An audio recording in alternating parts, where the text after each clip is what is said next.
রমজান মাসের 3 নম্বর শিক্ষা, এটা আরো গুরুত্বপূর্ণ, সবর, ধৈর্য। রমজান মাস আমাদেরকে ধৈর্য শিক্ষা দিয়েছে। কেমনে?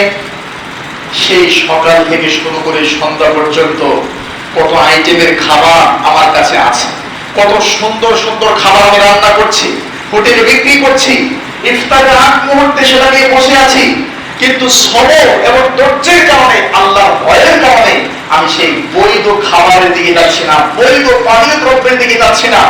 নিজের স্ত্রী, মনে করেন রমজান মাসের রাতের বেলা সাহারির 30 মিনিট আগে, 20 মিনিট আগে আপনার বিবাহ হয়েছে, আপনার আপনার স্ত্রীকে বাসরে পান নাই, বাসর করে পান নাই, বৈধ স্ত্রী, হালাল স্ত্রী, শতভাগ বৈধ, কিন্তু ফজরের আযান যখন হয়ে গেছে, জীবনের প্রথম একটা মেয়েকে আপনাকে কাছে নিয়েছেন, সন্ধ্যা পর্যন্ত যেই কোনো মূল্যে আপনাকে এই সিয়ামের উপর সবর করতেই হবে।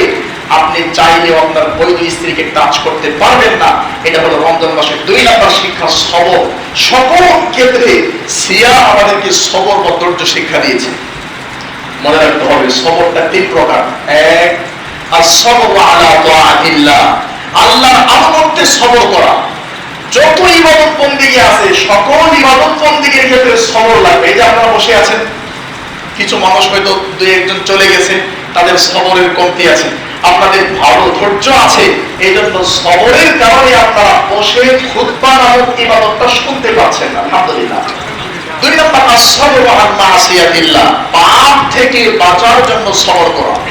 যে কোনো অন্যায়, মোবাইলটা চালু করেছেন, হঠাৎ করে নোংরা ছবি চলে আসছে, আপনি যদি যখন ধৈর্য না থাকে, নিজেকে কন্ট্রোল করার ক্ষমতা না থাকে, আপনি কিন্তু সেই পাপের দিকে ধাবিত হয়ে যাবেন। এই জন্য পাপ থেকে বেঁচে থাকা, এটাও একটা সবর।